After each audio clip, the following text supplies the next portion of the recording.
Bienvenidos a un recorrido por uno de los casos más escalofriantes de la historia de Estados Unidos. Hoy exploraremos los montes Apalaches, donde el viento susurra secretos antiguos y donde una novia desapareció, no solo de la vida, sino también de la historia. Si nos acompañan desde cualquier parte del mundo, dejen un comentario desde donde nos ven. Esta relación nos mantiene vivos en la búsqueda de la verdad. Asheville, Carolina del Norte.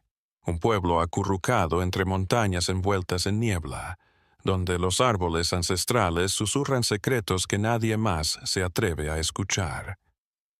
En 1856 era un lugar de paso para comerciantes, refugio para familias en busca de un nuevo comienzo, y escenario de enigmas que desafiaban toda explicación. Caminos de polvo serpenteaban entre el bosque, comunicando aldeas perdidas donde todos se conocían, o eso creían. Fue en este lugar que Elanena Whitmore llegó al pueblo una tarde de octubre. Llegó desde Richmond, Virginia, con nada más que una maleta de cuero desgastada y un certificado de nacimiento que decía que tenía 23 años. Elanena tenía ojos claros que parecían reflejar la luz de una manera extraña, casi fantasmal. Su vestido azul marino estaba empolvado por el viaje en carruaje, pero ella se mantenía erguida como si tuviera una misión que nadie más podía ver. Andaba buscando a Thomas Hartwell, un maderero que le había prometido matrimonio por carta. Las cartas que se habían escrito durante 6 meses prometían un futuro, una casa junto al río French Broad, una vida sencilla pero segura lejos de las presiones sociales de Richmond. Thomas era un hombre reservado, trabajador y respetado en la comunidad. Elanena pensó que estaba haciendo lo correcto, huyendo de un pasado que nunca habló. Cuando finalmente se encontró con Thomas en la posada central de Asheville, algo se movió en el aire. Testigos dijeron que hubo una conversación corta y fría entre los dos. Thomas se veía tenso, sus ojos moviéndose de un lado a otro. Elanena, en cambio, seguía sonriendo, como si tratara de convencerse de que todo estaba bien. Se comprometieron a casarse a la mañana siguiente en la iglesia bautista del pueblo. No habría fiesta, solo los testigos requeridos y el registro en el Palacio de Justicia del Condado de Buncombe. Pero la mañana siguiente trajo una sorpresa. Elanena llegó a la iglesia a tiempo, con un sencillo vestido blanco que ella misma había cosido. Pero Thomas llegó casi una hora tarde, con 2 hombres que nadie conocía. El reverendo Josiah Mills ofició la ceremonia con rapidez, sin votos, sin bendiciones. Todo sucedió en menos de 15 minutos. Elanena firmó el acta de matrimonio con manos temblorosas, su escritura casi ininteligible. Y entonces algo no sucedió. El acta firmada por Elanena nunca llegó a la oficina del registro civil. El reverendo Mills declaró haber entregado los documentos en mano al secretario que estaba a cargo. Pero cuando las autoridades revisaron semanas más tarde, no había ningún registro de matrimonio entre Elanena Whitmore y Thomas Hartwell. Fue como si la ceremonia nunca hubiera sucedido. Los días siguientes, Elanena apenas se dejó ver por la ciudad. Los lugareños dijeron que la habían visto vagando sola por los caminos que llevaban a las montañas más altas, siempre al caer de la tarde, cuando las sombras se alargaban y el frío se intensificaba. Parecía buscar algo, huir de algo. Nadie podía asegurarlo. Mientras que Thomas se volvió más solitario, se encerró en su casa y no recibió a nadie. Cuando le preguntaban por Elanena, solo decía que se había ido, que había vuelto a Virginia. Pero ningún coche ni diligencia anotó su partida. no se compró ningún boleto a su nombre. La nena Whitmore simplemente desapareció de los registros y de la memoria de Asheville. El pueblo murmuró. Otros murmuraban sobre una vieja maldición que acechaba a las novias que desafiaban los destinos escritos. Otros hablaron de espíritus femeninos indígenas que vagaban por las montañas, atrayendo a los viajeros a un sueño eterno bajo los árboles. Pero la teoría más perturbadora vino de una lavandera llamada Sarah Drummond, quien juró haber visto a la nena en las orillas del río French Broad en una noche de luna nueva hablando con sombras sin forma. ¿Qué le sucedió a la nena Whitmore? ¿Por qué se eliminó su matrimonio de los registros? ¿Y quiénes eran esos dos hombres desconocidos que acompañaron a Thomas a la ceremonia? Las respuestas empezarían a llegar en pedazos, como piezas de un rompecabezas macabro que nadie deseaba completar. Asheville ocultaría este secreto durante décadas, hasta que documentos perdidos en un sótano polvoriento revelaron una verdad más oscura de lo que cualquier leyenda local podría imaginar. Los meses que siguieron a la desaparición de la nena trajeron un aura peculiar a Asheville. La ciudad, acostumbrada a sus rutinas, empezó a sentir algo desconocido. Los tenderos acortaban la faena. Las familias evitaban andar solas de noche, y el nombre de la nena Whitmore se convirtió en un susurro prohibido en la plaza del pueblo. Thomas Hartwell seguía tallando madera, pero algo se había movido dentro de él. Sus movimientos eran robóticos, sus ojos vacíos. Los trabajadores de su aserradero hablaban entre sí de las cosas raras que hacía. Thomas se detenía y miraba hacia las montañas como si esperara que alguien saliera de la niebla. En 1857 empezó a beber. Era algo extraño en un hombre tan sobrio como lo había sido hasta entonces. Fue Martha Kenley, la propietaria de la pensión donde la nena había pasado su primera noche en Asheville, quien reveló una pista. Mientras limpiaba la habitación, semanas después de que la nena se fuera, Martha descubrió tras una tabla suelta un pequeño diario encuadernado en cuero marrón. Las hojas estaban llenas de notas escritas a mano, algunas de ellas de los días justo antes de la boda. La nena anotaba sus temores, presentimientos que la atormentaban desde Richmond. Una nota en particular sobresalía. La nena decía que había recibido una carta anónima 2 días antes de dejar Virginia advirtiéndole que no continuara con el matrimonio. La carta mencionaba a otras mujeres que habían desaparecido en los Montes Apalaches en arreglos matrimoniales por correo. El remitente no estaba identificado, pero matasellos de correos de Knoxville, Tennessee, al oeste de Asheville. Martha llevó el diario al sheriff local, Cornelius Wade, un hombre de mediana edad conocido por su naturaleza prudente y sistemática. Wade leyó el documento con creciente interés. Observó que la nena había tomado nota de los nombres de los 2 hombres desconocidos que habían acompañado a Thomas a la ceremonia, Samuel Crowe y Nathaniel Voss. Estos nombres no le sonaban a nadie en Asheville, pero una búsqueda en los registros de alojamiento mostró que ambos se habían registrado en una pensión cerca de la frontera de Tennessee el día antes de la boda. El sheriff Wade fue a investigar.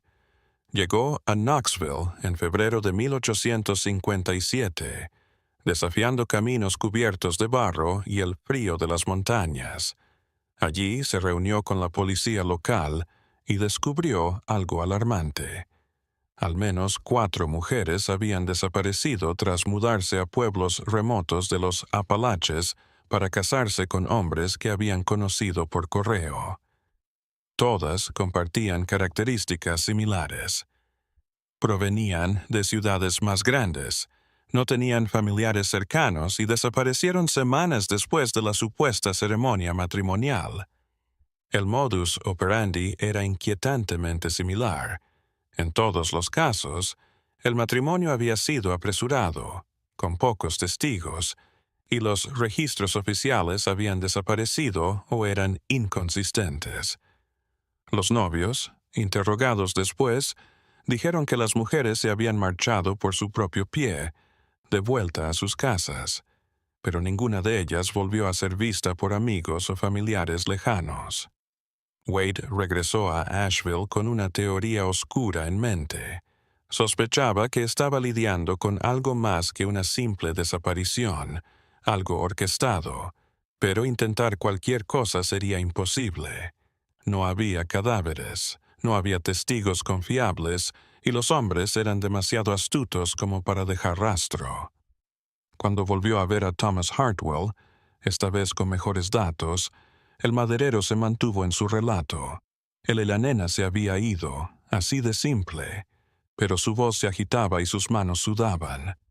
Wade se dio cuenta de que Thomas sabía más de lo que decía, pero sin evidencia no podía arrestarlo ni obligarlo a confesar. La investigación parecía estancarse hasta que Sarah Drummond, la lavandera que decía haber visto a él y la nena junto al río, se acercó al sheriff con una nueva información. Sarah admitió que había visto más que sombras esa noche. Observó cómo llevaban a él y la nena hacia una cabaña abandonada en las colinas más altas, un lugar conocido localmente como Punto Cuervo, por los cuervos negros que siempre volaban en círculos allí. Sarah había mentido por miedo, pero la culpa la estaba matando. Describió a los hombres. Uno era ciertamente Thomas, otro alto y delgado, con un abrigo oscuro, el tercero corpulento y barbudo. Las descripciones encajaban con Samuel Crow y Nathaniel Voss. El sheriff Wade preparó una partida a Crow Point. Era marzo de 1857 y la nieve aún cubría parte de los caminos más altos. La cabaña de la que había hablado Sarah estaba allí, medio cubierta de pinos. La cabaña estaba destrozada, con tablas podridas y el techo a punto de colapsar. En el interior descubrieron restos recientes de ocupación, cenizas frías en una chimenea improvisada, marcas de cuerda en las vigas de madera y algo que heló la sangre de Wade. Trozos de tela azul marino, del mismo color que el vestido que llevaba él y la nena cuando llegó a Asheville. Pero nada más, ni rastro, ni idea de lo que había pasado después. La cabaña guardaba sus secretos tan celosamente como las montañas que la rodeaban. El hallazgo en Crow Point alteró por completo la dirección de la investigación. El sheriff Wade sabía que ahora tenía suficiente evidencia para acorralar a Thomas Hartwell y localizar a los otros dos hombres, pero la tarea sería más difícil de lo que pensaba. Samuel Crow y Nathaniel Voss habían desaparecido de la región poco después de la boda y nadie sabía dónde se encontraban. Wade optó por otro enfoque. En lugar de enfrentarse a Thomas, empezó a indagar en su pasado, buscando cualquier pista que pudiera explicar su implicación en aquella trama. Lo que encontró fue perturbador. Thomas no era de Asheville. Había llegado de la ciudad en 1854 desde un pequeño pueblo del este de Tennessee llamado Greenville. Allí trabajaba de carpintero y trataba con un pequeño círculo de allegados. En los archivos de la Iglesia Bautista de Greenville, Wade descubrió algo sorprendente. Thomas había estado casado previamente en 1853 con una mujer llamada Abigail Morse. Ella había llegado de Charleston, Carolina del Sur, también por matrimonio por correo. El matrimonio solo duró 3 meses antes de que Abigail partiera supuestamente de regreso a su ciudad natal, diciendo que no podía soportar la vida en las montañas. Pero como él es la nena, Abigail nunca llegó a Charleston. Sus familiares lejanos nunca más supieron de ella. El patrón era demasiado evidente para ser una coincidencia. Wade comprendió que estaba lidiando con algo organizado, una operación que probablemente involucraba a varias personas y que abarcaba varios condados. Hombres solos atraían con cartas de amor a mujeres sin fuertes vínculos familiares, prometiéndoles matrimonio y seguridad. Pero algo oscuro ocurría después de la ceremonia. En abril de 1857, Wade recibió una carta. El remitente era un ayudante del sheriff de Jonesboro, Tennessee, llamado Henry Blackwood. Blackwood había visto la noticia de la nena en el periódico local y le recordó un caso en el que había trabajado hacía 2 años. Una mujer llamada Lydia Fairchild había viajado desde Raleigh, Carolina del Norte, para casarse con un herrero en Jonesboro. Desapareció semanas más tarde y el herrero dijo que se había escapado con otro hombre. Blackwood nunca lo creyó, pero no pudo probarlo. Los 2 investigadores unieron sus fuerzas. Por carta y en persona, empezaron a trazar una red de desapariciones a lo largo de los Apalaches. Identificaron al menos 7 casos en los últimos 8 años con el mismo patrón escalofriante. Mujeres que llegaban de lejos, matrimonios express, registros desaparecidos o erróneos y desapariciones misteriosas. Lo que más intrigaba a Wade y Blackwood eran los registros matrimoniales. ¿Por qué desaparecían los documentos? ¿Quién los poseía y quién tenía motivos para destruirlos? La respuesta llegó de un lugar inesperado. Un antiguo empleado de la oficina de registro de Buncombe, que se había jubilado en 1856, el año en que la nena desapareció. El hombre, Ezra Peaton, se acercó a Wade una tarde lluviosa de mayo. Ezra estaba nervioso. Sus manos temblaban mientras sostenía un sobre amarillento. Admitió que durante años había recibido dinero por destruir actas de matrimonio. El dinero siempre llegaba a través de un tercero, un hombre que Ezra conocía solo como el abogado de Knoxville. Nunca preguntaba por qué. Solo cobraba y se llevaba los papeles de los archivos oficiales. Ezra le entregó a Wade el sobre que había guardado durante tanto tiempo.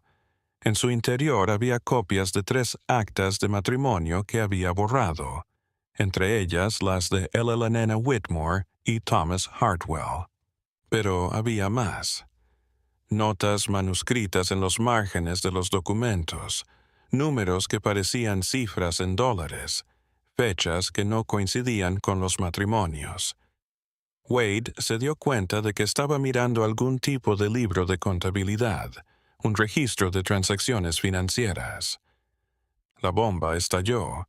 Los matrimonios no eran el fin, sino parte de un plan mayor por dinero. Wade empezó a sospechar. Las mujeres eran atraídas con la promesa de matrimonio y, una vez casadas, algo ocurría que permitía a los hombres sacar provecho de alguna manera. ¿Pero cómo? ¿Qué tenían de importante estas mujeres para arriesgar una operación tan compleja y peligrosa? La respuesta comenzó a revelarse cuando Wade profundizó en el historial financiero de Thomas Hartwell. Se enteró de que, justo después de la desaparición de la nena, Thomas había hecho un gran depósito en el banco local, $800, una fortuna en aquellos días. Cuando se le preguntó de dónde había sacado el dinero, Thomas dijo que lo había ganado vendiendo madera, pero los registros comerciales no respaldaron esa afirmación. Wade también descubrió que Samuel Crowe y Nathaniel Voss eran nombres conocidos en el inframundo criminal de Knoxville.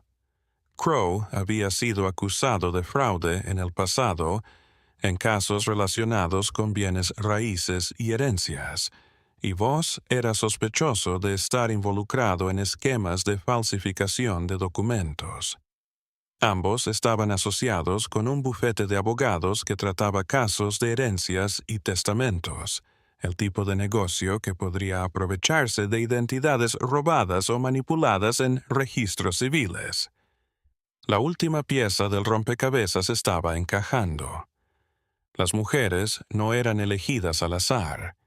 Eran elegidas por ser propietarias de algo de valor. Tierras, cuentas bancarias, seguros, derechos sobre tierras. Tras el matrimonio, los maridos se convertían en propietarios legales de tales bienes, y las mujeres simplemente desaparecían sin poder reclamar las transferencias. Pero una pregunta horrible todavía atormentaba a Wade. ¿Qué les pasó realmente a estas mujeres después? ¿Dónde estaban sus cuerpos? ¿Por qué nunca habían hallado rastro de su paradero? Las montañas Apalaches son enormes e impenetrables, guardando secretos durante generaciones. Tal vez esa era la idea. Con las revelaciones de Ezra Pemberton y el mapa de dinero, el sheriff Wade sabía que tenía que moverse rápido. El plan era mayor y más complejo que cualquier delito que hubiera enfrentado antes. No eran simplemente desapariciones aisladas. Era una red criminal que operaba a través de líneas estatales, aprovechándose de lagunas en los sistemas de documentación y de la vulnerabilidad de mujeres que buscaban un nuevo comienzo. En junio de 1857, Wade viajó a Knoxville con el ayudante Blackwood. Tenían que encontrar al abogado fantasma de Ezra y averiguar cómo funcionaba la operación en la sombra. Knoxville era una ciudad más grande que Asheville, con calles llenas de gente y un distrito comercial en auge. El bufete de abogados de herencias y testamentos de se encontraba en un edificio de ladrillo rojo, cerca del Palacio de Justicia del Condado de Knox. El abogado principal era un hombre llamado Harlan Pritchard, un abogado local respetado y reconocido por su trabajo en casos patrimoniales. Pritchard era un hombre de unos 50 años, de cabello gris peinado hacia atrás, con un aura intimidante de autoridad. Wade y Blackwood no podían simplemente entrar a su oficina sin evidencia, por lo que lo espiaron, mapeando sus patrones y visitantes. Durante 2 semanas lo siguieron a la distancia. El abogado seguía una rutina. Llegaba a la oficina por la mañana, atendía a clientes y con frecuencia cenaba en un restaurante junto al río Tennessee. Pero sus jueves eran diferentes. Aquel día, como era costumbre, Pritchard abandonó la oficina al mediodía y se dirigió a una taberna de mala fama en las afueras de la ciudad, frecuentada por tajures y mercaderes de dudosa reputación. Fue allí donde Wade y Blackwood finalmente vieron lo que estaban buscando. Una tarde de julio lo vieron sentarse con Samuel Crowe en una mesa apartada en la parte trasera de la taberna. La conversación se prolongó durante casi 1 hora, y aunque no pudieron oír lo que decían, el traspaso de un sobre entre los 2 hombres fue inconfundible. Crowe se metió el sobre en el bolsillo interior de su abrigo y salió por la puerta trasera, desapareciendo en las calles. Wade sabía que necesitaba más para hacer un caso en contra de Pritchard. Necesitaba papeles, evidencia en tinta que atara al abogado a las desapariciones. Con un juez comprensivo en Knoxville, consiguió una orden de registro limitada para revisar los archivos públicos que Pritchard guardaba sobre casos de herencia recientes. Lo que descubrieron fue impactante. Pritchard había falsificado muchas transferencias de propiedad de recién casadas que luego fueron denunciadas como abandonadas. En cada caso, los esposos aportaron documentos jurados en los que afirmaban que sus esposas se habían marchado libremente, abandonando sus derechos sobre bienes y propiedades. Con estas palabras, Pritchard posibilitó la donación legal de bienes a los esposos, quienes luego los vendieron o cedieron a terceros, siempre a cambio de una comisión para el abogado. Las cifras eran alucinantes. En los últimos 5 años, Pritchard había mediado en transferencias por más de $15,000, una fortuna en aquellos días. Y cada una de estas transferencias coincidió con una de las desapariciones mapeadas por Wade y Blackwood. El mayor descubrimiento se produjo cuando analizaron el caso de Elena Whitmore. Antes de abandonar Richmond, Elena había heredado de una tía lejana una pequeña propiedad, un terreno con una casita de unos $1,200. Ella había hablado de esta herencia en sus cartas a Thomas como su aportación al nuevo hogar que construirían juntos. Apenas 3 semanas después de su desaparición, se presentaron en el tribunal de Richmond documentos que mostraban que Elena había vendido la propiedad a Thomas Hartwell por $500, muy por debajo del valor de mercado. La firma en el acta de venta era de Elena, pero los peritos caligráficos que Wade consultó más tarde encontraron discrepancias con muestras genuinas del diario hallado en la pensión. La firma había sido falsificada, seguramente por Nathaniel Voss, el falsificador de documentos. Wade finalmente tenía un caso. Le mostró sus descubrimientos al fiscal de distrito de Knoxville, un hombre honesto llamado William Stanton. Stanton se sorprendió por la amplitud del plan y accedió a reunir un gran jurado para investigar formalmente a Harlan Pritchard, Thomas Hartwell, Samuel Crowe y Nathaniel Voss. Pero antes de que pudieran presentarse cargos formales, algo sucedió.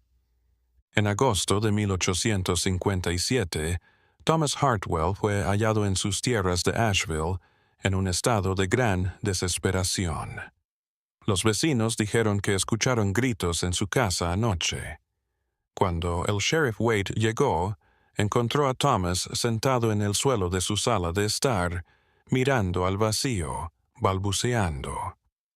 Thomas se estaba derrumbando. Elena, repetía una y otra vez, entre súplicas de perdón.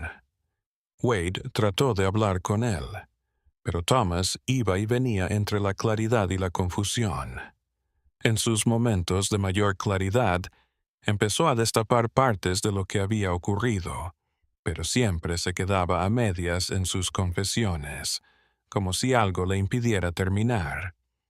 Un médico local revisó a Thomas y lo diagnosticó con una condición nerviosa severa, probablemente provocada por la culpa y el estrés acumulado. Fue transportado a un hospital en Charlotte, Carolina del Norte, donde podría obtener la atención que necesitaba.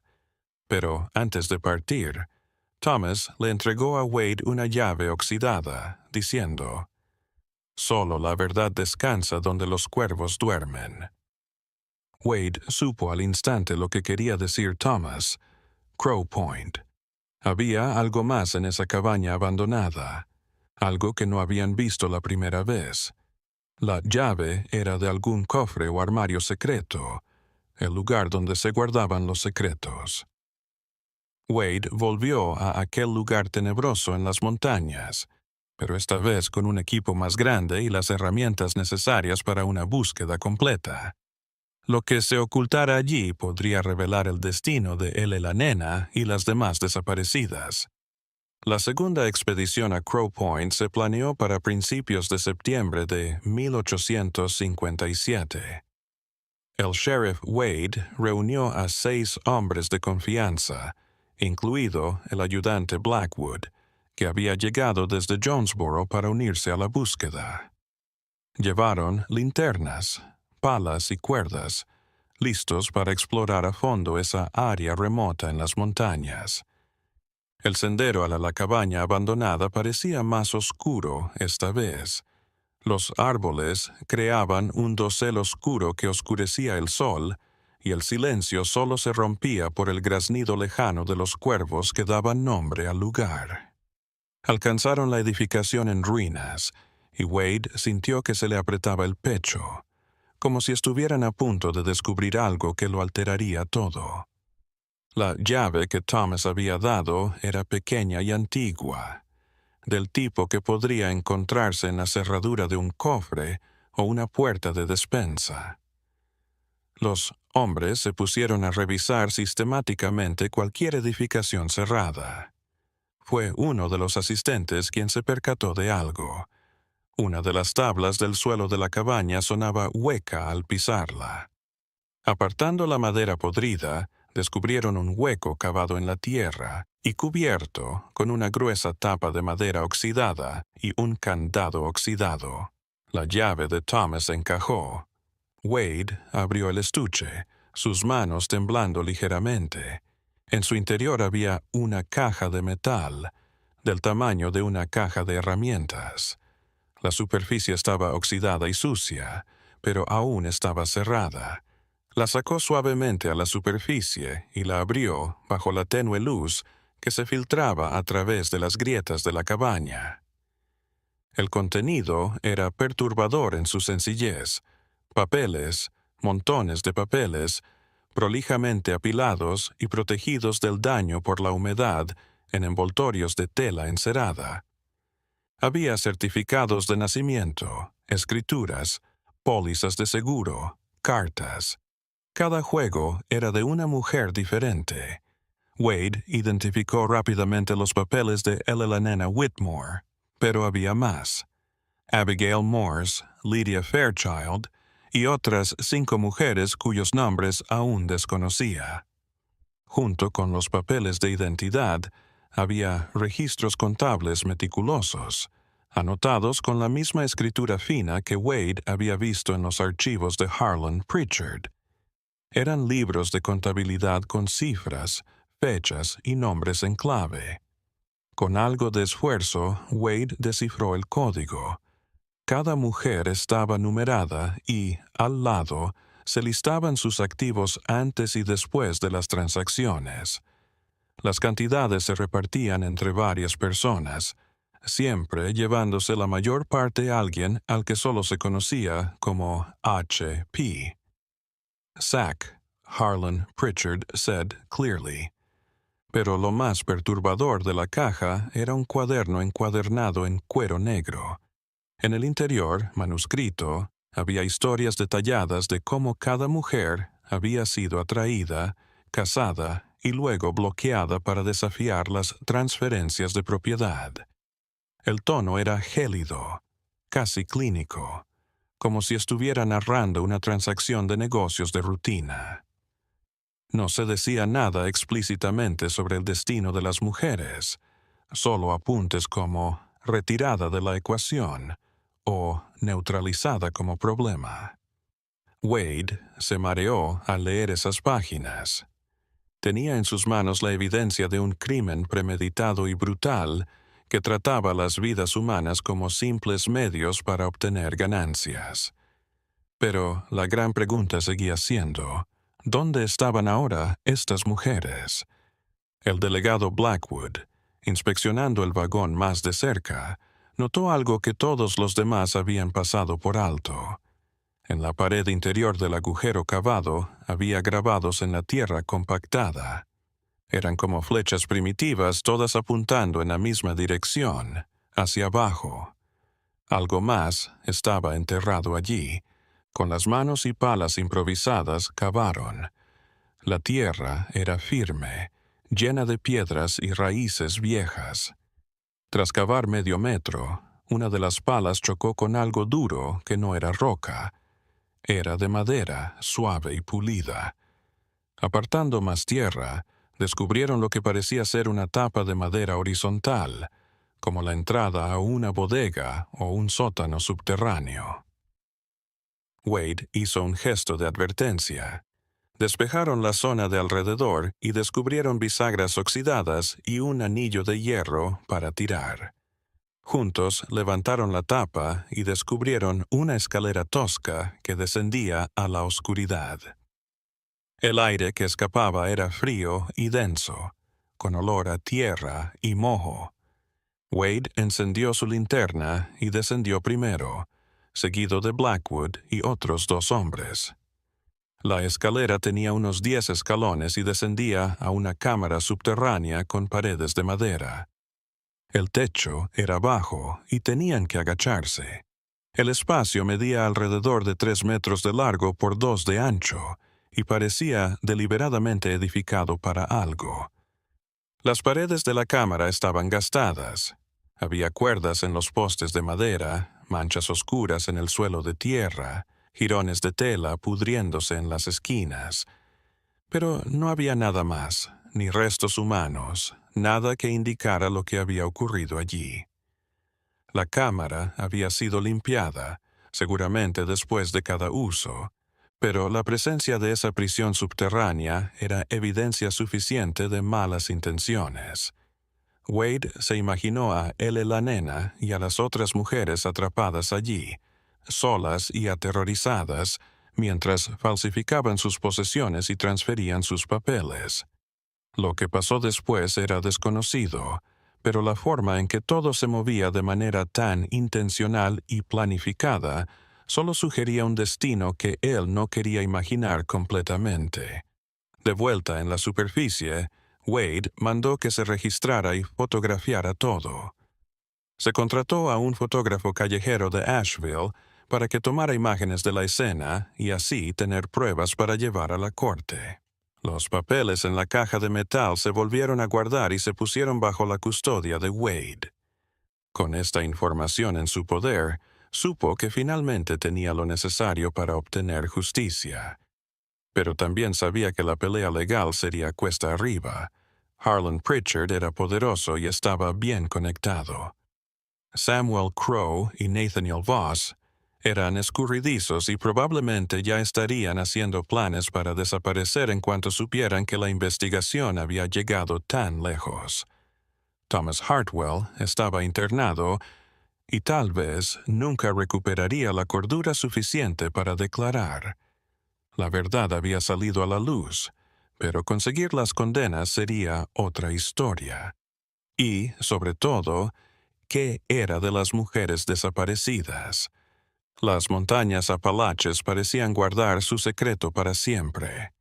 El regreso de Wade a Asheville con la evidencia desencadenó una de las investigaciones criminales más complejas que jamás haya visto la región de los Apalaches. El fiscal William Stanton, ahora convencido de la magnitud del caso, activó recursos en 3 estados: Carolina del Norte, Tennessee y Virginia. La escala del plan requirió una coordinación sin precedentes entre jurisdicciones que normalmente no colaboraban. En octubre de 1857 se dictaron órdenes de arresto simultáneas para Harlan Pritchard, Samuel Crowe y Nathaniel Voss. El ataque se planeó para el amanecer y así evitar cualquier escape. Pritchard fue hallado en su casa de Knoxville, una mansión de 2 pisos con jardines. Recibió a los oficiales con una serenidad desconcertante, como si hubiera estado esperando este momento. Se vistió con su mejor ropa, arregló sus papeles y partió sin oponerse. Samuel Crowe no lo hizo.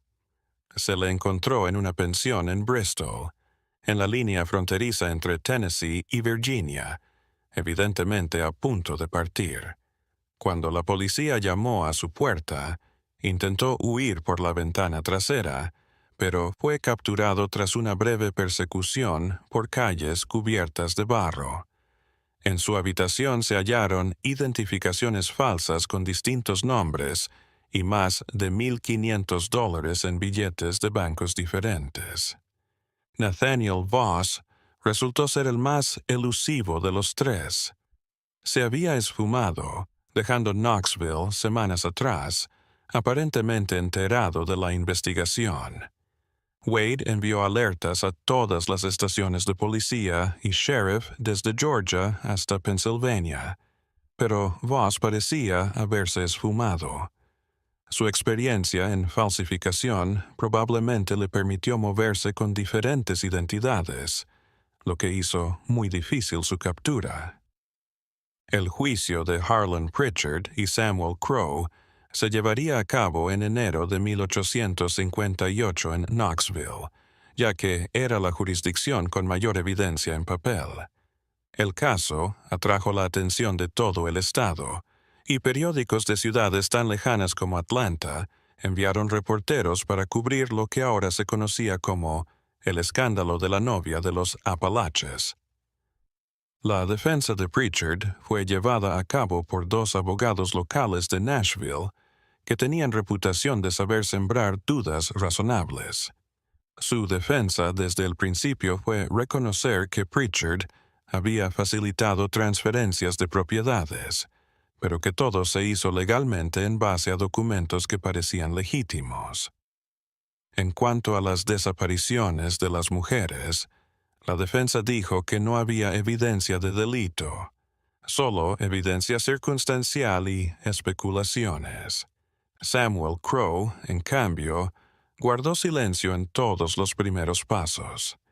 Su abogado, un joven e inexperto abogado de oficio, simplemente repitió que su cliente negaba cualquier participación criminal y que su presencia en las bodas fue coincidencia. El fiscal Stanton armó su caso pieza por pieza. Mostró los documentos que había jalado en la caja de metal, revelando un evidente plan de fraude y conspiración. Peritos calígrafos declararon sobre las firmas falsificadas. Ezra Peyton, el antiguo secretario, admitió públicamente haber destruido los registros matrimoniales a cambio de dinero y señaló a Pritchard como el pagador. Martha Kenley aportó el diario de la nena y declaró sobre su estado anímico antes del matrimonio. Sarah Drummond relató lo que había presenciado aquella noche en el río, identificando a los tres hombres. El fotógrafo mostró imágenes de la cabaña en Crow Point y la cámara subterránea, impactando a la sala. Pero la bomba cayó cuando llamaron a testificar a Thomas Hartwell. Había mejorado un poco bajo cuidado médico, pero aún estaba emocionalmente inestable. Con la voz entrecortada, Thomas admitió su papel en el plan. Detalló cómo fue reclutado por Pritchard a través de Samuel Crowe, atraído por la promesa de dinero fácil para saldar deudas de juego.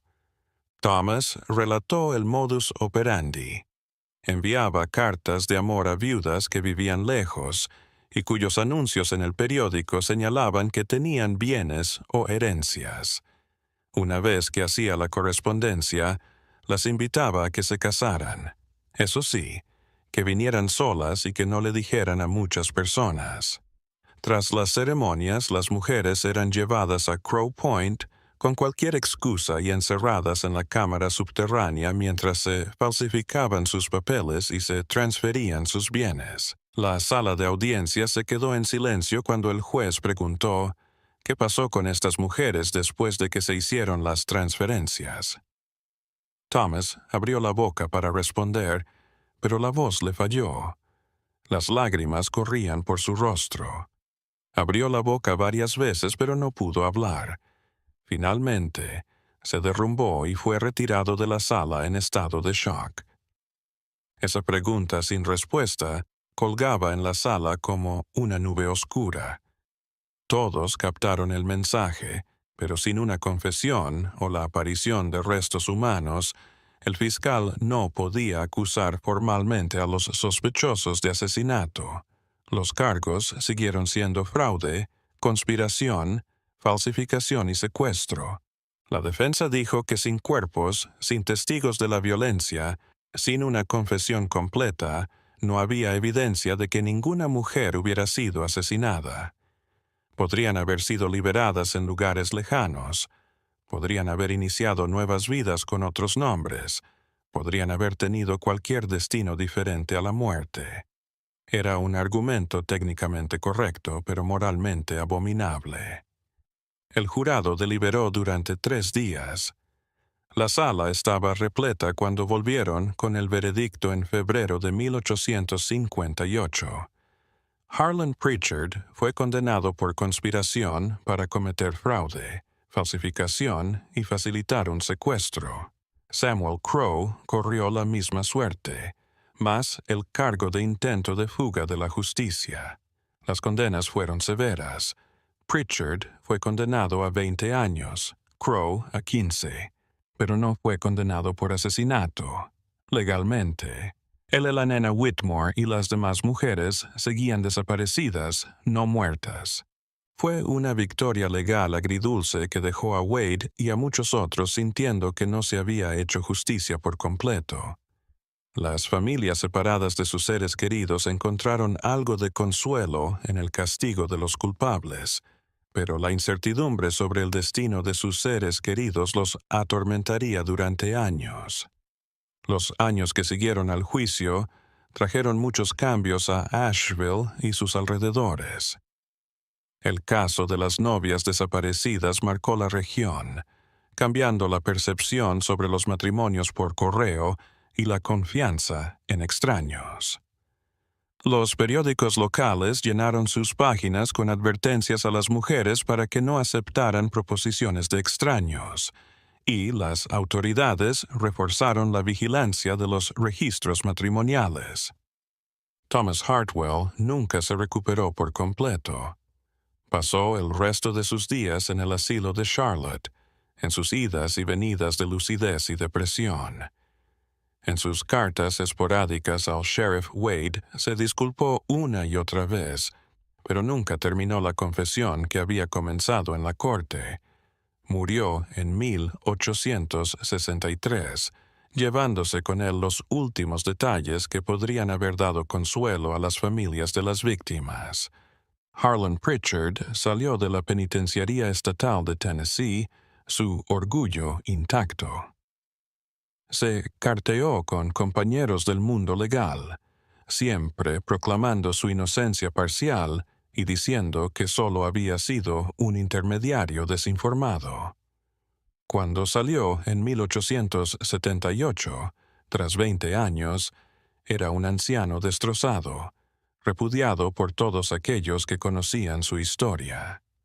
Se trasladó a un pequeño pueblo de Kentucky, donde pasó sus últimos años en el anonimato y murió en 1882. Samuel Crowe tenía 12 años cuando fue liberado por buen comportamiento en 1870. A diferencia de Pritchard, Crowe desapareció de la faz de la tierra tras salir de prisión.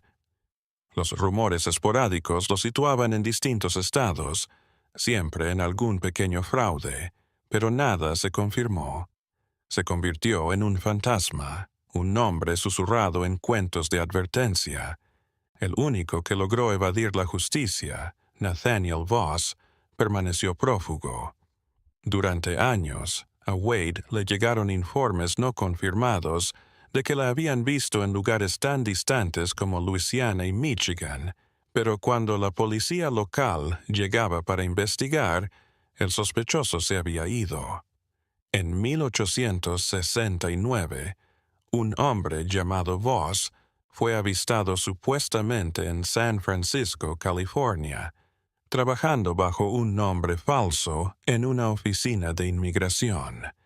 Pero cuando las autoridades llegaron para investigar, no pudieron encontrar a nadie que se ajustara a la descripción. Crow Point se convirtió en un lugar evitado por los lugareños. La cabaña fue sellada por la policía en 1858 y la cámara subterránea se llenó de tierra y piedras. Pero incluso décadas más tarde, los lugareños decían sentir escalofríos al acercarse a ese lugar. Los cazadores evitaban ese camino y los padres advertían a sus hijos que jamás se aventuraran solos en esa dirección de las montañas. Wade siguió siendo sheriff de Asheville hasta 1865, cuando se retiró. El caso de las novias desaparecidas lo obsesionó y pasó sus años libres siguientes intentando resolver el rompecabezas final. ¿Dónde estaban Eleyanena y las demás? Realizó varias batidas en los alrededores de Crow Point, revisando mapas antiguos en busca de cuevas o lugares de enterramiento naturales, e interrogó a todo el que pudiera saber algo. En 1872, Wade recibió una carta anónima que reabrió su investigación. El remitente, que firmaba solo como un hombre arrepentido, decía saber dónde estaban las mujeres. La carta le ordenaba a Wade que buscara en un lugar en particular, un barranco situado a 5 kilómetros al norte de Crow Point, al que la gente llamaba Garganta del Eco, por el extraño sonido que producía el viento al atravesarlo. Wade, ahora de 62 años pero aún decidido, reunió una expedición al lugar.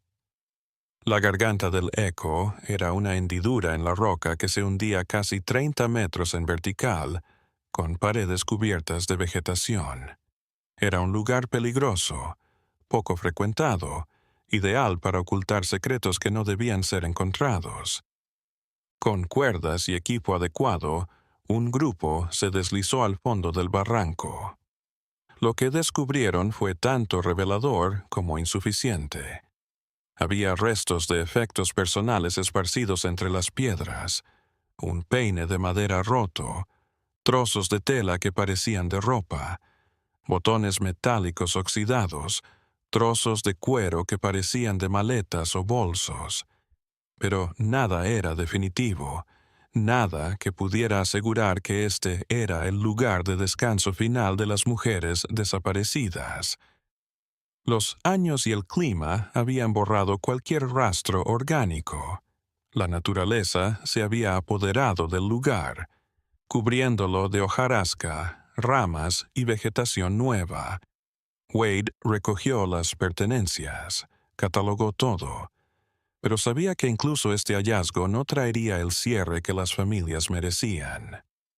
La carta anónima nunca se remontó a su autor. Wade sospechó que podría haber sido de Nathaniel Voss, tal vez tratando de expiar sus pecados en sus últimos años, o tal vez de alguien que había trabajado como ayudante ocasional en el plan y ahora cargaba con la culpa. Pero esto era todavía una conjetura. Las cosas halladas en la Garganta del Eco fueron catalogadas y archivadas en los archivos del condado de Buncombe. El peine de madera fue reconocido por una prima lejana de Lydia Fairchild como uno que ella tenía. Uno de los botones de metal coincidía con la descripción de un conjunto que la nena había anotado en su diario como parte de su atuendo de viaje. Eran hilos delgados, pero suficientes para convencer a Wade de que finalmente había encontrado dónde terminaba la historia para esas mujeres. En 1875, Wade levantó un pequeño y sencillo monumento en la orilla de la entrada de la Garganta del Eco. Era una simple placa de piedra conmemorativa a los que viajaron en busca de esperanza y hallaron silencio. Nunca olvidados. No dio nombres, pues no estaba seguro, pero el acto dio esperanza a las pocas familias que aún buscaban respuestas. El sheriff Wade murió en 1879, a los 69 años, después de haber pasado gran parte de su vida tratando de llevar ante la justicia a la nena Whitmore y a las otras víctimas del oscuro complot que acosaba a los Apalaches. Su sucesor heredó los archivos del caso, pero con los principales responsables ya castigados o desaparecidos, el caso se cerró oficialmente sin resolverse técnicamente. El caso dejó una marca mucho mayor que la de la vida de los participantes. Con el paso de los años, la historia de la nena Whitmore y las demás mujeres desaparecidas se convirtió en algo más que lo que había ocurrido realmente. Se convirtió en parte del folclore oscuro de los Apalaches. Pero más allá de los mitos que se generarían, quedaba una realidad histórica de vulnerabilidad, explotación y fracaso de los sistemas de protección a los más débiles. En 1889, Una periodista de Charleston llamada Rebecca Thornton pasó por Asheville mientras buscaba historias perdidas del sur. Encontró los archivos del caso Wade en los registros del condado de Buncombe y se maravilló de la complejidad y el carácter sistemático del plan. Rebecca se pasó 3 meses entrevistando a supervivientes de la época, reuniendo documentos, reconstruyendo la historia. Su labor dio lugar a una serie de artículos en el Charleston Mercury que reavivaron el interés en el caso. Los artículos de Rebecca eran excepcionales, no solo por su rigor investigativo, sino por su humanidad, por ver en las víctimas a personas reales con sueños y metas, no solo números en un expediente policial. Ella aprendió cosas sobre la vida de Elela Nena antes de venir a Asheville, cómo había sido costurera en Richmond, cómo le gustaba leer poesía a la luz de las velas, cómo había soñado con tener su propia familia después de cuidar de familiares ancianos durante años. Rebecca le dio a Elena y a las demás mujeres la humanidad que los papeles legales nunca podrían. La investigación de Rebecca también descubrió algo que los investigadores originales no habían captado por completo. El plan probablemente había estado en funcionamiento durante mucho más tiempo de lo que se pensaba. En periódicos antiguos de Charleston y Savannah, halló menciones de desapariciones similares de 1847, casi una década antes del caso de Elela Nena. Mujeres que respondían a anuncios matrimoniales viajaban para encontrarse con pretendientes en las montañas y desaparecían. Entonces, estos casos se interpretaron como casos aislados, mujeres que simplemente cambiaron de opinión o partieron a otros lugares. Si estas asociaciones eran ciertas, el número de víctimas podría ser mucho mayor que las 8 mujeres identificadas en la investigación inicial. Rebecca calculó que podría haber habido entre 15 y 20 mujeres en 11 años. La magnitud del crimen era escalofriante, lo que implicaba un grado de organización y protección que le permitió operar durante tanto tiempo. Los artículos de Rebecca provocaron debates sobre las reformas necesarias en los sistemas de registro civil y matrimonial. Los activistas abogaron por leyes que impusieran períodos de espera entre los avisos de matrimonio y las ceremonias reales para permitir controles de antecedentes. Algunos estados comenzaron a establecer registros centrales más difíciles de alterar o eliminar. En 1893, la Asociación Nacional del Sufragio Femenino lo usó como un ejemplo de las defensas legales que se negaban a las mujeres en las sociedades con pocos derechos legales para las mujeres. Al contraer matrimonio, las mujeres de aquel tiempo perdían todo derecho sobre sus bienes, que pasaban a ser legalmente de sus esposos. Este marco legal había abierto la puerta al plan de Pritchard, facilitando la realización de transferencias fraudulentas y dificultando su impugnación. Mientras tanto, en Asheville, la historia se iba transformando en una leyenda sobrenatural. Los ancianos narraban historias de una mujer vestida de azul que vagaba por los senderos cercanos a Crow Point en noches neblinosas.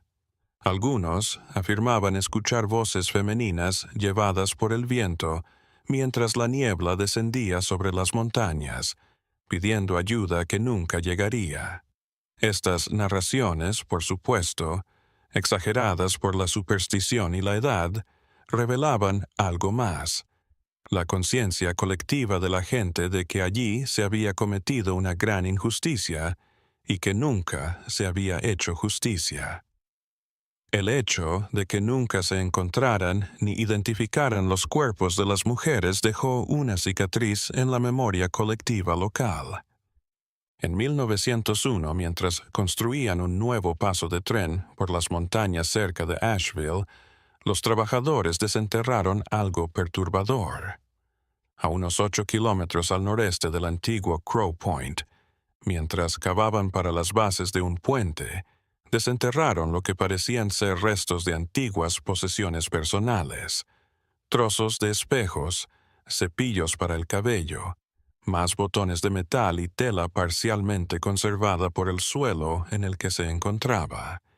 El ingeniero jefe del proyecto, un hombre sistemático llamado Douglas Farweather, se dio cuenta de la posible importancia histórica del hallazgo.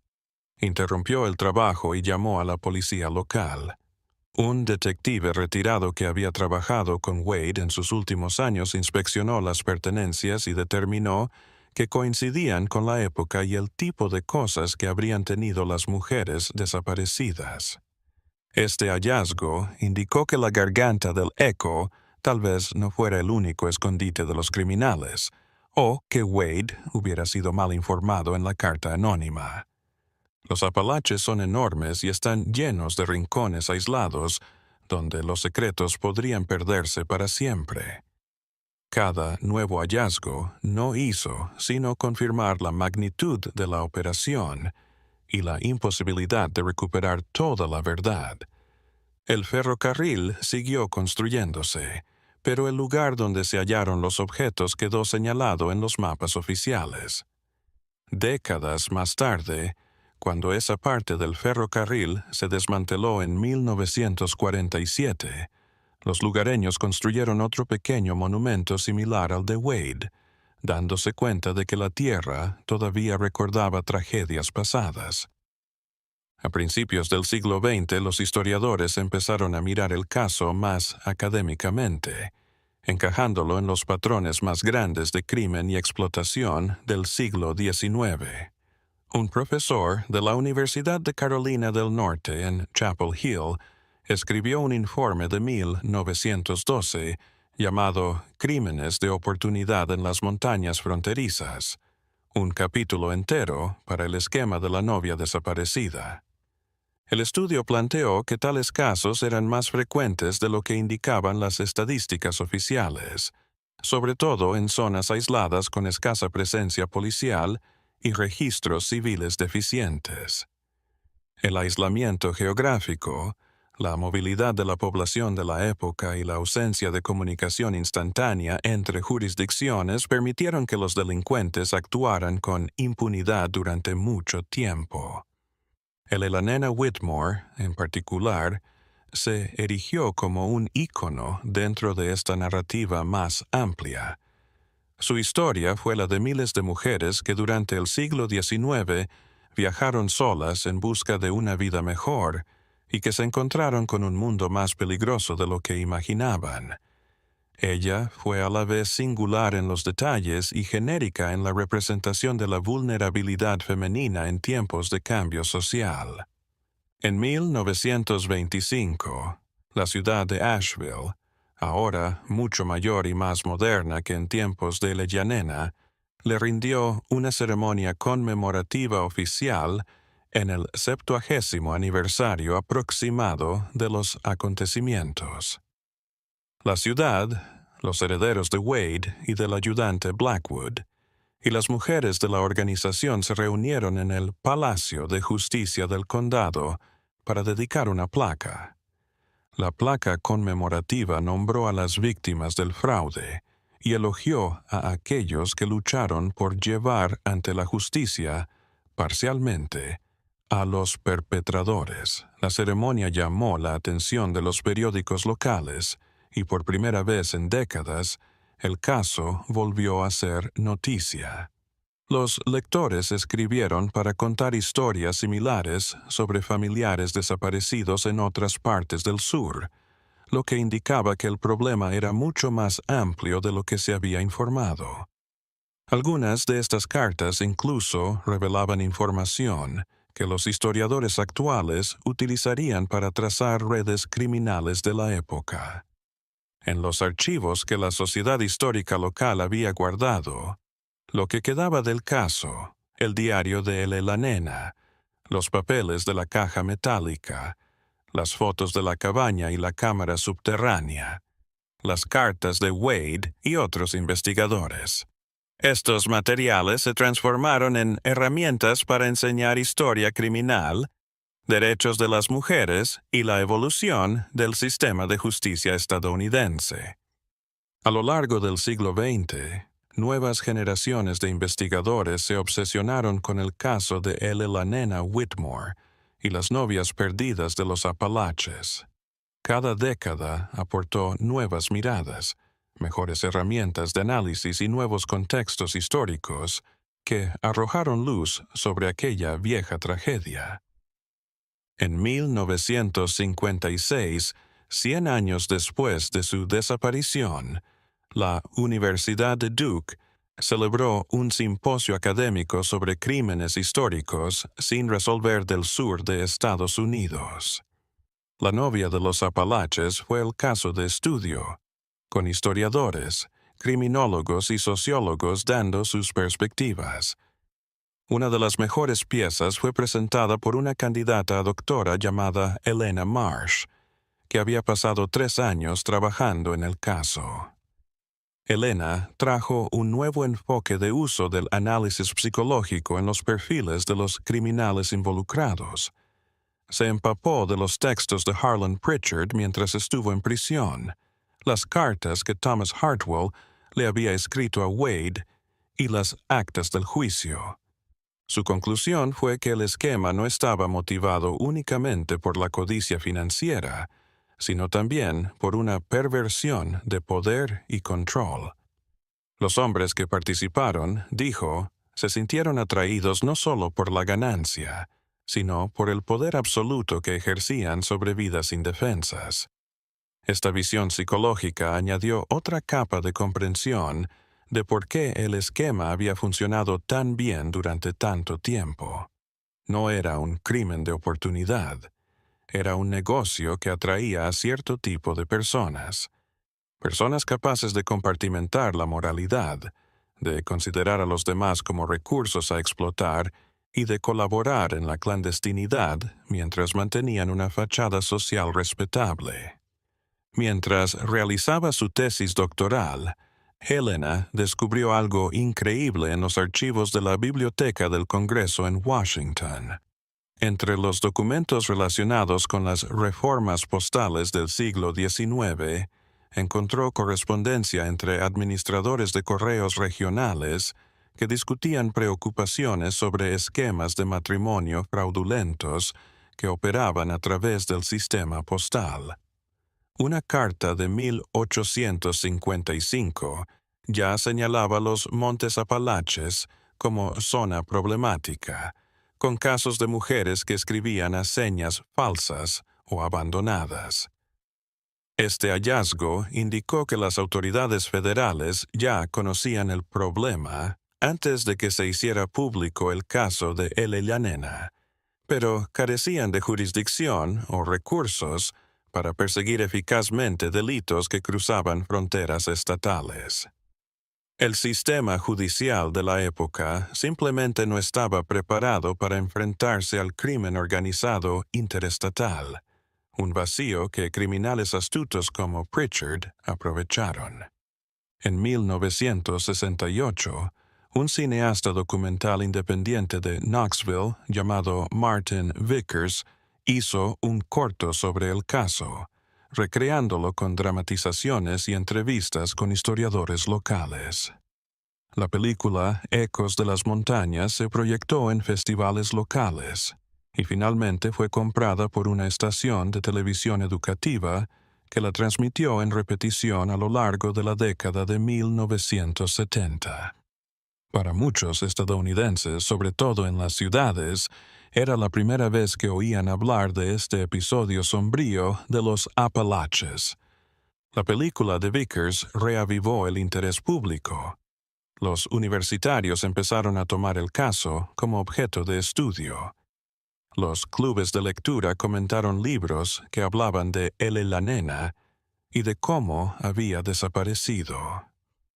Los grupos genealógicos online, que empezaron a aparecer con la explosión de Internet en los años 90, empezaron a buscar posibles descendientes de las familias de las víctimas.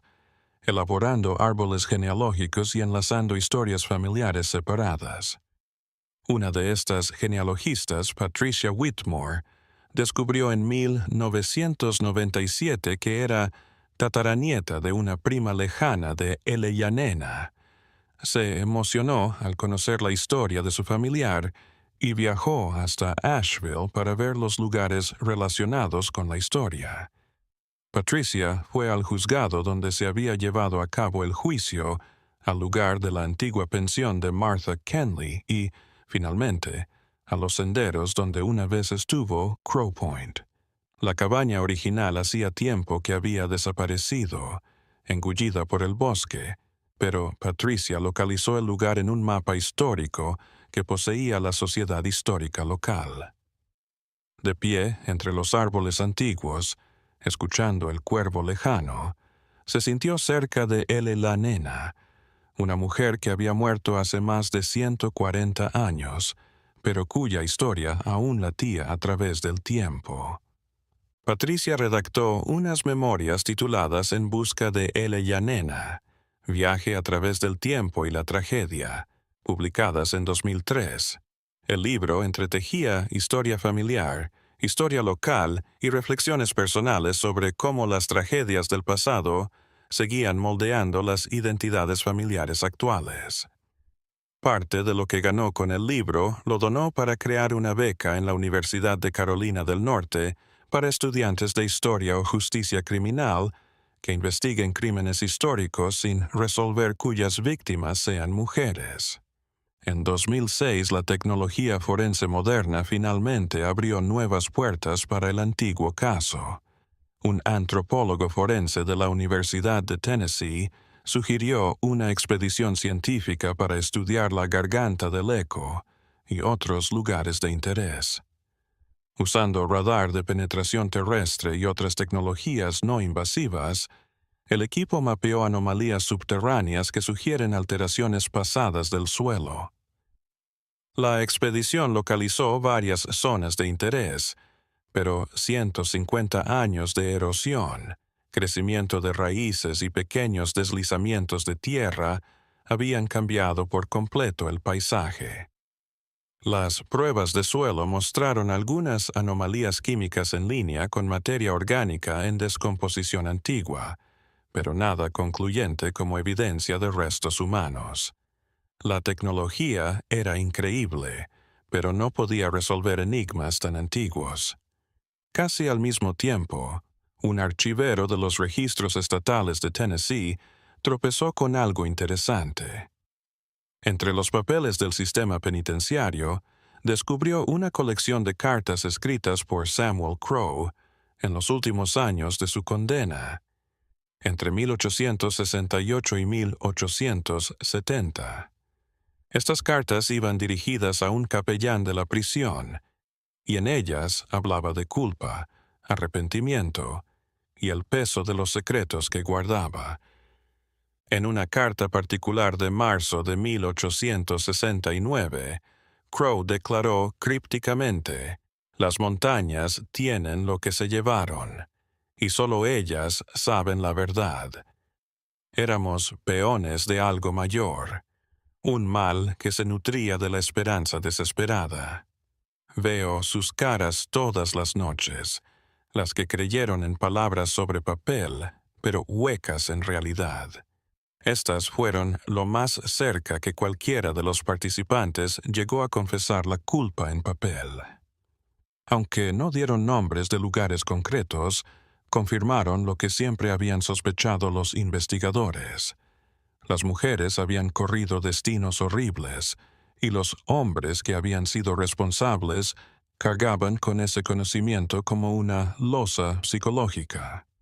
En 2015, la ciudad de Asheville, hoy un destino turístico y cultural, erigió un monumento conmemorativo en honor a Eleyanena Whitmore y a todas las víctimas de crímenes históricos sin resolver en los Montes Apalaches.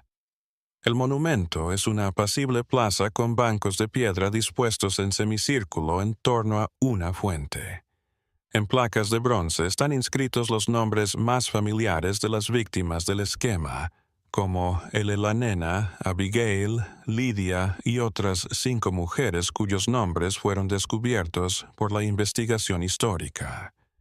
Una octava placa queda vacía, en memoria de todas las víctimas cuyos nombres se perdieron, cuyas historias nunca se contaron, cuya ausencia dejó espacios que nadie pudo llenar. La inscripción principal del monumento reza: viajaron con esperanza. Las recordamos con respeto. Sus relatos nos instruyen en vigilancia, compasión y justicia. El monumento es un punto de reflexión para turistas y locales. Escuelas locales lo visitan en viajes de estudio de historia local y organizaciones de derechos civiles para víctimas de la trata moderna realizan ceremonias allí, conectando la explotación pasada con la actual y recordándonos que la vulnerabilidad femenina continúa siendo una realidad que requiere nuestra atención. La historia de Elelanena Whitmore y las novias perdidas de los Apalaches nunca se resolverá del todo. Las montañas de Carolina del Norte protegen sus misterios con una fidelidad que desafía al tiempo, la tecnología y la perseverancia humana. Y tal vez sea esa misma incompletitud lo que la hace tan inquietante y memorable. Cuando miramos hacia atrás, a través de los años polvorientos, hasta aquel octubre sombrío, podemos imaginar a Elelanena descendiendo del carruaje en Asheville, sus ojos claros escaneando una ciudad extraña, su corazón lleno de esperanza y temor. Era simplemente una mujer en busca de un nuevo comienzo, como miles de otras que habían llegado a Estados Unidos, pero el destino tenía para ella algo mucho mayor que su propia historia, un símbolo de vulnerabilidad e injusticia que resonaría a través de los años. Las preguntas sin respuesta son abrumadoras. ¿Qué ocurrió realmente en la cámara subterránea en Crow Point? ¿Cuáles fueron las últimas palabras de Elelanena antes de desaparecer de la historia? Tuvo momentos de darse cuenta de que había sido engañada, de que las promesas de amor eran solo un cebo bien orquestado. Tuvo miedo cuando se dio cuenta de que no había salida, o simplemente se aferró a la esperanza hasta el final de que todo fuera un error y se resolvería. Nunca lo sabremos.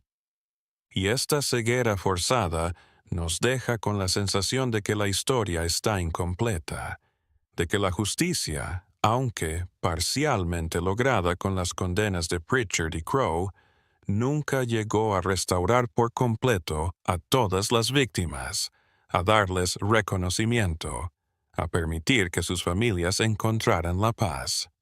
Thomas Hartwell, en su derrame mental y confesiones entrecortadas, mostró destellos de remordimiento real, pero el arrepentimiento no borra los actos, no devuelve las vidas perdidas, no restaura los espacios vacíos en los árboles genealógicos donde los nombres de las mujeres simplemente se detienen, sin descendencia, sin narrativa. Thomas se llevó a la tumba secretos que podrían haber aliviado el dolor de muchos, pero decidió, consciente o inconscientemente, llevárselos con él. Harlan Pritchard, el arquitecto gélido de la operación, nunca expresó arrepentimiento real, ni siquiera en sus cartas desde la cárcel. Sus explicaciones siempre estaban calculadas para atenuar su responsabilidad, para hacerse pasar por víctima de las circunstancias o por un simple intermediario inocente en negocios que decía no entender del todo. Una mentira que se repitió hasta el final, una mentira que se contó a sí mismo, tal vez la única manera que encontró de continuar viviendo con sus decisiones.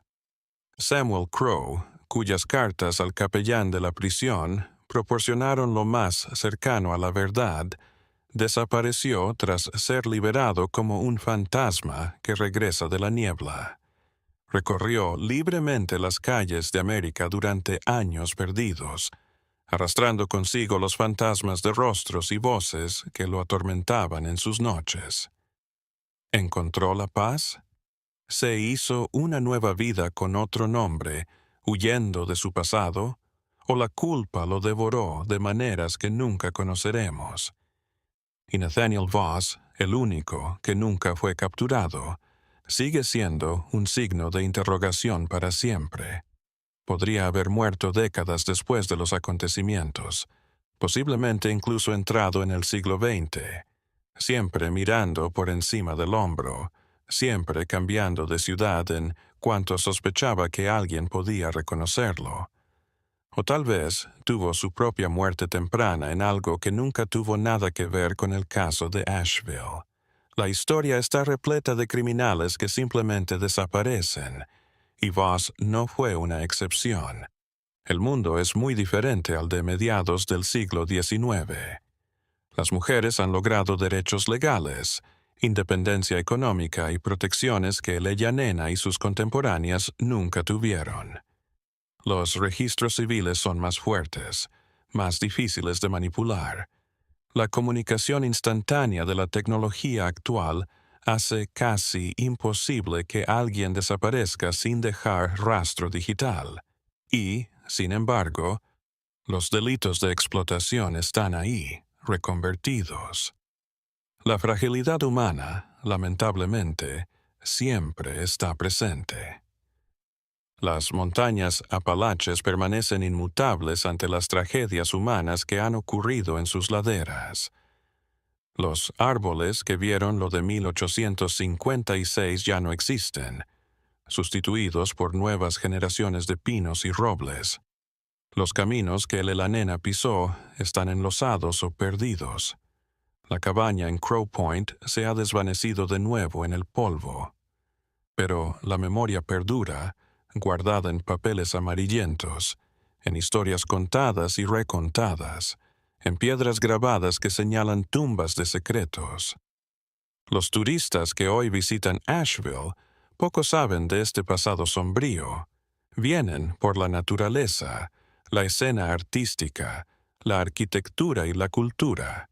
Recorren calles por donde Leia Nena caminó una vez, sin saber que están pisando capas de historia que contienen tanto auge como oscuridad. Y quizás sea lo mejor. Las ciudades deben avanzar, crear futuros que no estén encadenados por sus pasados más oscuros.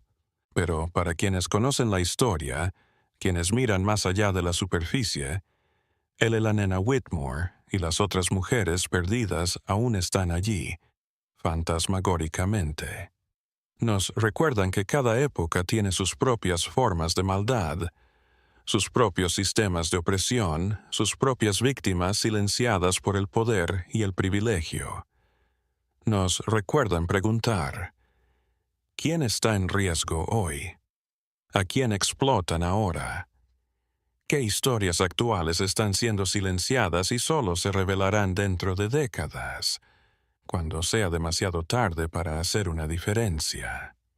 La búsqueda de justicia del sheriff Wade y el ayudante Blackwood, aunque no del todo exitosa, es un testimonio de la tenacidad humana frente a la adversidad.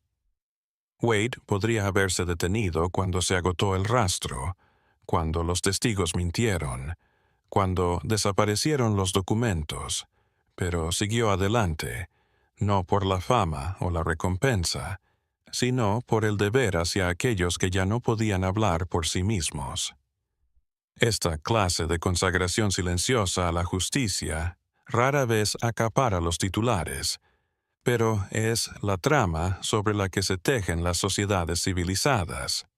Las familias de las víctimas, dispersas y a menudo sin los medios ni las conexiones para investigar por sí mismas, confiaban en hombres como Wade para hablar por ellos. Muchas de ellas jamás supieron qué les ocurrió a sus hijas, primas o hermanas. Murieron con la esperanza de que quizás, solo quizás, sus familiares estuvieran vivos en algún lugar lejano, simplemente sin regresar. La esperanza es un consuelo, pero también una tortura cuando nunca se confirma ni se niega. Los documentos que se conservan en los archivos históricos son incompletos. Faltan folios. La tinta se ha borrado. El papel se ha deteriorado. pero lo que queda basta para reconstruir las líneas generales de la historia, para intuir el esquema y la magnitud de la tragedia. Las futuras generaciones de historiadores, con herramientas que ni siquiera podemos imaginar, podrán sacar más información de estos viejos papeles y desenterrar verdades que hoy no podemos ver. Y quién sabe, en el futuro lejano, un hallazgo casual durante la construcción de una nueva carretera o la excavación para los cimientos de un edificio podría finalmente descubrir la evidencia física definitiva que resuelva este caso de una vez por todas. Las montañas pueden rendirse ante la erosión del tiempo y el avance implacable del progreso humano. O tal vez nunca lo harán, llevándose consigo para siempre lo que solo la tierra vio. ¿Qué nos enseñan estas historias? Que la confianza es valiosa y hay que saberla dar.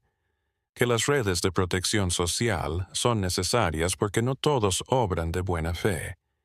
Que la vulnerabilidad no es una falla de carácter, sino una parte de la condición humana que todos enfrentamos en las circunstancias correctas.